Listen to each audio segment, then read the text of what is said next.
welcome to Weekends with Whitney. Coming up on today's show, this season's Dancing with the Stars competitor, John Schneider. He takes a rare break in his dancing rehearsal schedule to come home to Louisiana. This is fun. It's the most work. I've worked a lot. This is the most work I've ever done.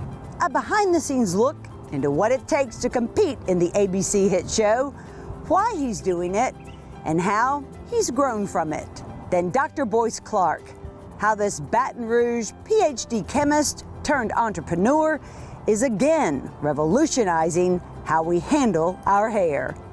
I went into the lab for a few months and looked at some new chemistry, and I came back to them and said, I have it. His new products that offer something for everyone. Plus, Dr. Nick on arrogance, why we should rethink the whole idea of what it is and what it's not. An allegation of arrogance can also be mistaken. It can be someone's confidence. But first, stretching our limits and comfort levels. It's something actor and country music star John Schneider is doing on this season's Dancing with the Stars. For a man who's done almost everything, it's unlike anything else.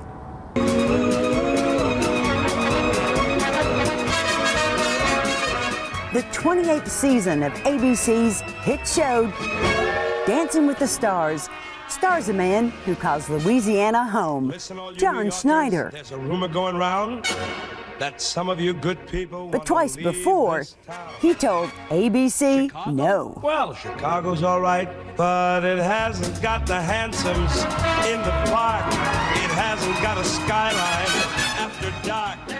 I'd said no because I'm scared. I'm not a dancer.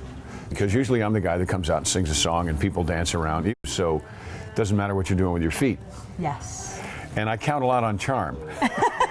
In Dancing with the Stars, you can't count a lot on charm. It was John's girlfriend, Alicia, who made the third time charm. And instead of asking permission, I went ahead and negotiated already with ABC, and I said, hey, look, if we can make this about John, independent artist, country music singing, and letting them know that he's back in this world, I think I can close the deal. Alicia said, think this through. We're releasing 62 songs this year, and we want people to think about you in a music vein, not just in an acting vein. So I thought about that for about half a second, said, well, you're right. Then let's do it, but I'm not a dancer. So let's do it for as long as we can. It's the hardest work he's ever done. The first 2 weeks we did 2 dances a week, which was Okay, crazy. So here's a foxtrot, here's a Charleston, here's a jive, here's another foxtrot. Moves you're all familiar with. Oh, yeah. I know them like the back of my hand. For 4 weeks before the show even started, he was rehearsing 10 hours a day. Zombies. And my stiffness will help. Foot. Which about killed me. Really? But then what seems to wind up happening is there's a camaraderie that you kind of see when you watch the show, because we're all hanging out together, and we really, it's kind of like summer camp. Everybody's like, hey, whether you're Milo and 17 years old, or me and 58, or anywhere in between there, we're all buddies. You know, we're all rooting for each other. A few weeks ago, when John and Emma were in jeopardy of elimination, emotions were mixed. No one wants anyone to leave, and no one wants to lose, but no one wants to rehearse anymore. There's part of you standing up underneath that light. It's right down the middle. 50% of me is saying, please don't let it be me. I guess it's not right down the middle, because 50% of me is saying, oh no, I don't want it to be Danielle. Oh. And then another 50%, if that's possible, is saying, I'd really like to go home. You know, I'd like to watch the Argentinian tango, but I'm really not sure I want to learn it. Every week, every dance is like starting from square one. You learn a whole new set of steps that have nothing whatsoever to do with the ones you just learned. And you have to be the best you are ever going to be at them in 5 days. That's insane. It is kind of insane. But it brings something out of you Kind of like what the haves and have-nots brought. I think I've told you, doing the haves and have-nots.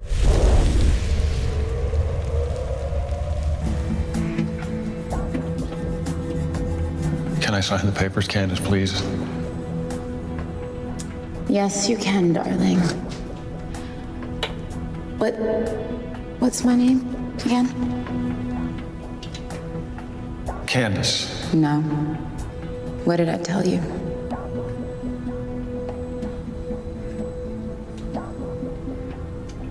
My goddess. Yes, smart man. It's like Tyler's in an airplane. He says, "Here's your parachute. Hang on." Okay, go get it. Oh my. Good luck. That's what Dancing with the Stars is like. It's crazy, and I love it and I hate it. I mean, it's like at the same time. Before he dances, John's always rehearsing. Juan Pablo and myself are always backstage rehearsing.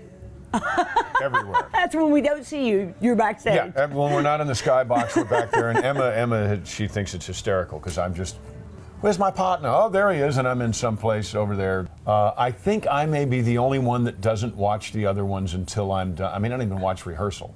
Oh, really? Yeah, I don't watch any of that until my dance for the week is done. Okay. So when I'm up there clapping and things, I come up and clap at the end of it, but I haven't seen a step. Because I don't want to compete with them because I can't. I want to compete with me. He says Emma's a great partner, but she's had to learn how to teach him. And rehearsals can get testy at times. So we'll butt heads occasionally. I'll say, hang on a second. No, I need to, yesterday we did. She said, here's what you did wrong. I said, I don't care what I did wrong. I don't want, she said, well, you need, I said, no, don't tell me what I did wrong because that's what I'm going to be thinking about. Tell me what to do right. That's how I learn. Yes. Well, but that's not how I teach. Well, figure it out. And it was like, and it's adorable. I mean, it's great because we don't have time. We don't have time to fuss. We don't have time to get angry at each other. And we also don't have time to suppress Feelings. our feelings. John's feelings were center stage in Monday's dance, expressing an ending and a beginning. So this week we have most memorable year. 2016 was a year that I lost everything. 2016, we had what you can only call the perfect storm in Louisiana. We live right next to a river that has a bend in it. When the river flooded, it no longer had a bend in it. It came straight through my mother's house, straight through my house, and just destroyed everything in its path. And the only thing that got me through that time was Alicia. Alicia and I were working together, making films, and we were dating. Without question, the floods of 2016 brought Alicia and I closer together. I like to think that we helped each other through this really, really tough time. My mother was the one that said, "You have your smile back." September 13th of 2016. Alicia came in, she grabbed me by the hand, and she said, "Your mom died." I have to believe that she died because she knew I had someone who loved me. I wish my mom could be here. I wish she could be sitting in the audience watching Dancing with the Stars. He can't remember much of what happened next. I remember standing there and hearing the wood block after I saw the thing, the little mini documentary, because I hadn't seen that. They kept you had that. not? No, they kept that from us, and they wanted to film us all watching that documentary. So I can remember standing there thinking, hold it together. This is 1 minute and 17 seconds. That's all this is. You've got to do this dance. And then the next thing I remember was a double hand grab in the middle, and then the pedals falling on my head. I felt like I was in a fairy tale. Nice. And I've never felt like that before. I've never felt elegant. Then the prince kissed his princess. And of course, I remember walking up to Alicia, but I don't remember anything else. It just happened. I was in complete shock. I almost felt like paralyzed or stunned. because I was processing everything that was going on. I was processing the dance, his mom, you know, and us. When all of that was going on, I was like, oh my God, I'm on national television right now. And I was just like in my head, like, you know, because I come from production. And to be on the other side of it, it's like, oh my God, everybody's watching. Oh crap, is my hair okay? And it's like, you know, all these things are running through your head and it's like, oh my God, he's being so romantic right now. And then I'm like, and then he started walking towards me at the end. I was like, oh, I mean, I felt like I was just paralyzed. Isn't that crazy? Honestly, if they had sent me home that night, I would still say Dancing with the Stars. That night in Dancing with the Stars was so far my shining moment. I got to say goodbye and I got to say hello and express how I really feel. Honestly, if they had sent me home that night, I would still say Dancing with the Stars. That night in Dancing with the Stars was so far my shining moment. I got to say goodbye and I got to say hello and express how I really feel. Actually, John did get to go home this week, but only for about 12 hours. He flew cross-country Thursday for an intimate concert in Baton Rouge at the Red Dragon, a commitment made months ago that he honored. Crazy, crazy women love me. The audience and owner Chris Maxwell were thrilled. John had 4 #1 hits. Nobody who's had 4 #1 hits comes and plays the Red Dragon. John did. I think it's fantastic. The sound is great out there. I love the fact that it's couches. I said, Lord have mercy, girl, I love crazy women. She climbed up. It's the first time I've ever met him. And the moment you meet John, you think you've known him forever. I mean, there are very few people who can do that. Here, on stage singing, is where John's mom always felt he belonged. But I want you to know it's never unnoticed, and I got your back too. And she knows that that's his talent. You know, that she knows that that's his calling. You know, I think everything else is just, that's the avenue to get him to where he should be, but he's a performer, he's a singer. He is a true singer. Can I buy you a beer? Next time he's on stage, he'll be dancing. I asked if he's in it to win it. Sure, I'd like to win. I'd love to win.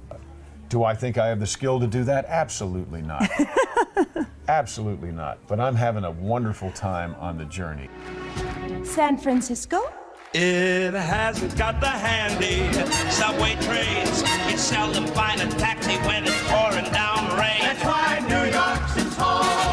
Let me never leave it. New York's my home, sweet home.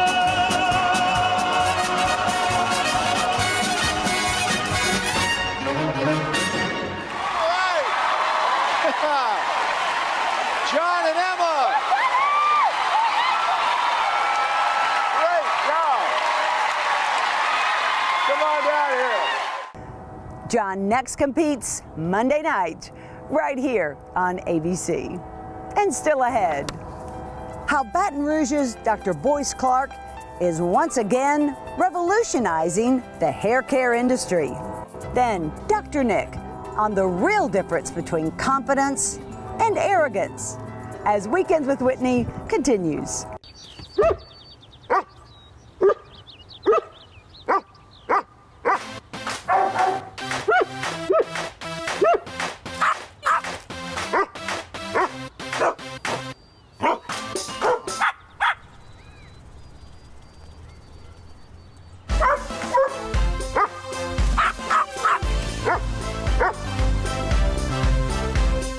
Welcome back to Weekends with Whitney. Baton Rouge's Dr. Boyce Clarke is once again changing the multi-billion-dollar hair care industry. He's developed new science and new chemistry to make our hair more manageable and much more beautiful. His latest breakthroughs and how it has something for everyone.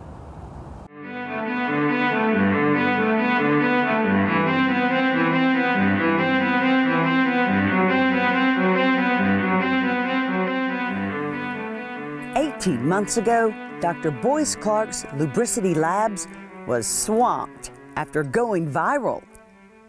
You know, craziness when we were 50 bottles of product on the shelf and 7,000 orders in one day, and you know, working literally around the clock to produce orders to get all those orders out. Those days are gone, luckily. We now have production that meets our demand. They're shipping nearly 5,000 orders a month, way ahead from their early days only 24 months ago. When this started, it was me going once a week to the post office and shipping, 20 boxes to people. So now that we ship out hundreds every day, it's great. Now they're expanding their product line, responding to industry and customer needs. We had so many women saying, I love your shampoo and conditioner, I love the treatment. When are you going to come out with styling products? Because I don't like that I have to use other things. I want to use all lubricity. So I went back in the lab and we have 3 new styling products that are out. Really exciting stuff. One, called Restore, replaces their breakthrough 2-step system to straighten and smooth hair with a 1-step, 5-minute treatment. It's a weekly mask, so now it has the consistency of a conditioner. You'd put it on your hair once a week in the shower, leave it on 5 minutes, and rinse it out, and in about 3 to 5 uses, you're going to have the same result as if you had done the 2-step treatment. Another is Total Style. It has 10 benefits in one product. It's a heat protection, shine, strengthen, condition, frizz blocker, humidity blocker, pollutant blocker. A really great product because it's got amazing science behind it. For the final touch, a new serum, Total Finish. And this is kind of like to just touch up, maybe a few flyaways or just around your face. It's going to add shine and some hold and control. Oh, nice. It's a great one. He's now up to 14 products in his lubricity line, something he never imagined 3 years ago when he was using his PhD in chemistry, working as an environmental geochemist, or earlier, working in a nuclear weapons lab. His quest to tame his daughter's unruly, frizzy hair 2.5 years ago changed everything. What hasn't changed is his commitment to use only naturally derived ingredients.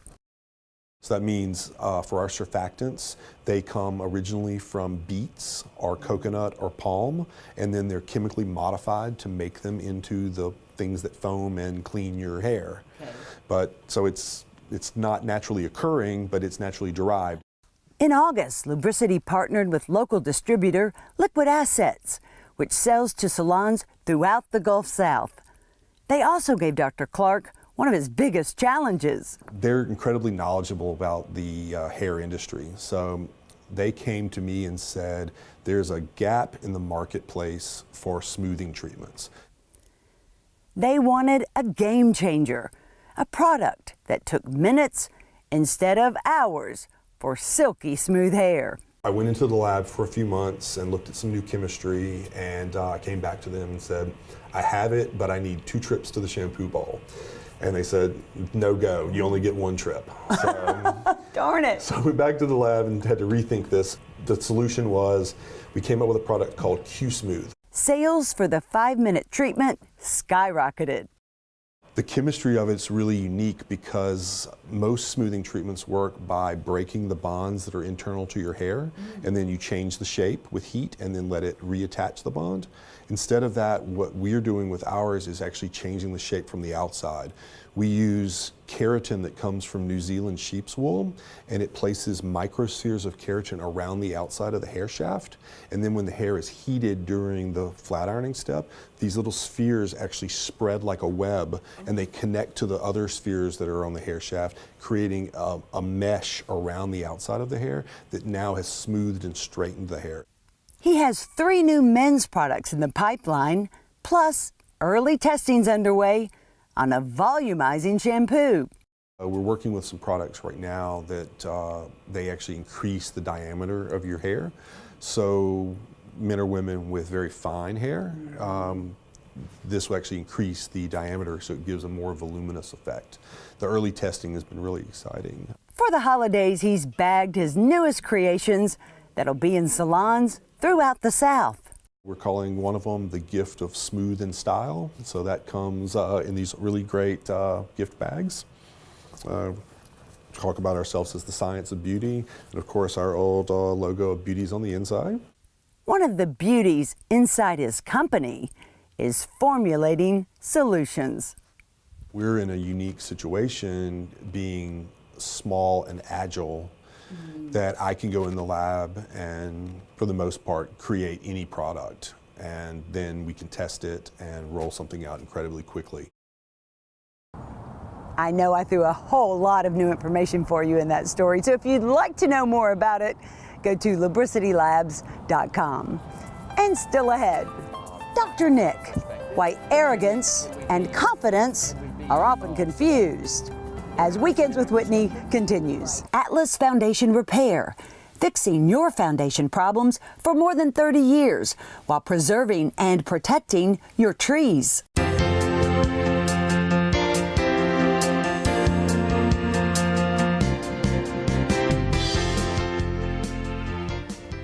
Do you run across people who you think are arrogant? And what exactly do we mean when we say arrogant? And what is arrogance? Dr. Nick joins us with more. It's a loaded question. Well, you know, I sweat before this because people have called me that. And I just am so sensitive. I can just feel myself right now. And I don't think you are at all. Something, but I've been trying to study more and more of it. And it really is, arrogance really is a sense of almost entitlement or greater worth or better than or looking I down have at the people. answer. Yeah, I think that it has more to do with kind of coming across with the answer, or this is what you should do, or this is how you should handle it. And instead of helping people look at options of what might be best for you. Right. Well, in the therapy world, you know, people, if their definition of arrogant is coming across and your ideas are better than theirs, you step into that every hour of every day. Especially if they ask me what I think. I mean, there are times when I'm going to say it's not my place to think. It's my place to help you think, which is really one of the struggles. But the other side of it too, though, Whitney, is I think that an allegation of arrogance can also be mistaken. It can be someone's confidence or someone feeling competent, and that's not necessarily arrogant, or someone feeling like I went to a workshop or I went somewhere and I just didn't really get a whole lot out of it. I'm not saying it was bad, it just didn't feed me. Does that make that person that's not fed arrogant? Or does that make that person need to say, I have to find other places where you're right, I get what I need? Yes. I think, and I'm going to tell you this too. It doesn't have to be a I'm sorry to interrupt. Oh, no, go ahead. It doesn't have to be a ladder up. It can be a horizontal, like, no, I'm just not there. I'm somebody can be here. And so we need to be around. You know, I always say you want to play tennis with someone who's better. Right. That doesn't make the Not other way person better. That doesn't make the other person arrogant. Right. They just want to improve their skills, and you're right. Yeah, okay. You're right. No, I was just going to say, I have seen situations where arrogance is mistaken for shyness. I've known people who were dreadfully shy, let's say at a party, and maybe the next day somebody else at the party was, and they were like, well, so-and-so didn't say a thing to me. Wow, so arrogant. And I have to say... Or dismissive, which is all a part of it. Who does she think she is? Yes, and I have to say, what you don't realize is she is incredibly shy. Like, if you had gone up and spoken to her, she would have opened up and you all could have had a delightful conversation, but she cannot walk across the room and start a conversation with someone she doesn't know. It's just not in her DNA. She just can't do it. And so I hate it for those people who get mislabeled as arrogant when really they're just painfully shy. That's really interesting. And I'm thinking if we cross that bridge to the other side, someone could see someone with a lot of confidence and strong opinions and a strong personality as arrogant. Yeah, you're right. It's you know, you could be doomed either way. I know. And so what we really need to do is not judge other people for their behavior, period, right? Yes, and I also think that we could all, and it may not be the opposite of arrogance, but I certainly think it helps diminish it, and that is humility. Right. And that's why I can't think of how many times a week I will say, I don't have the final word. Well, I love that line. I do too. I can't tell you how many times a week. My favorite thing to laugh about is myself. I have lots of laughs about me because very good, Whitney. I'm so imperfect. That's humility. That's humility. That's humility. But I would also hope that you or anyone out there that's listening really take some time today on a Sunday to reflect on the difference between arrogance and confidence and competence and in one's personality. Right. One's personality, but also be humble enough to ask people, "Am I coming across like I'm better than you?" I think that is so helpful. Because I certainly don't want to come across as better than you. We differ.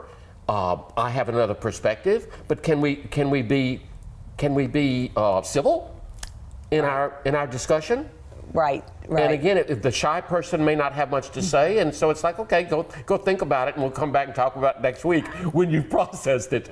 Right. But if there's a shy person out there, if you're that shy person, and you have heard that people have accused you of being arrogant, maybe at the next gathering, walk over and start a conversation with someone that you don't know. I know it's frightening, but wow, you just might meet a best friend. That's when I get like that interchange I was telling you about. I was so thinking that this person was gonna absolutely love this person. I was like, how did you like her? Did you get a chance to talk? And I was like, no. And very arrogant, standoffish, and I was like, how hard did you try? How hard did you try? I was going to say and that person didn't try. The person that saw the shyness could have also walked over and tried to make some connection or say hello. But remember, a shy person with a very high-strung personality might clash. I know. At first. But then could become the best of friends. Yeah. I still have hope for those two.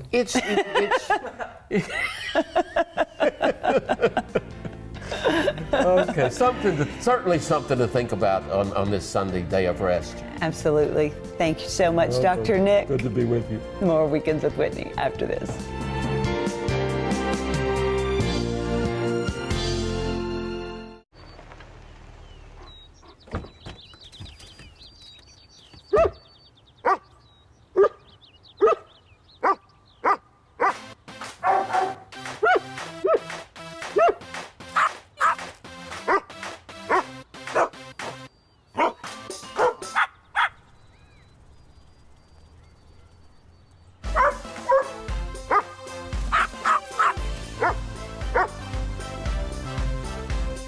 Thanks for sharing your time with us here on Weekends with Whitney. We hope to see you back here again next week. But until then, we leave you with this.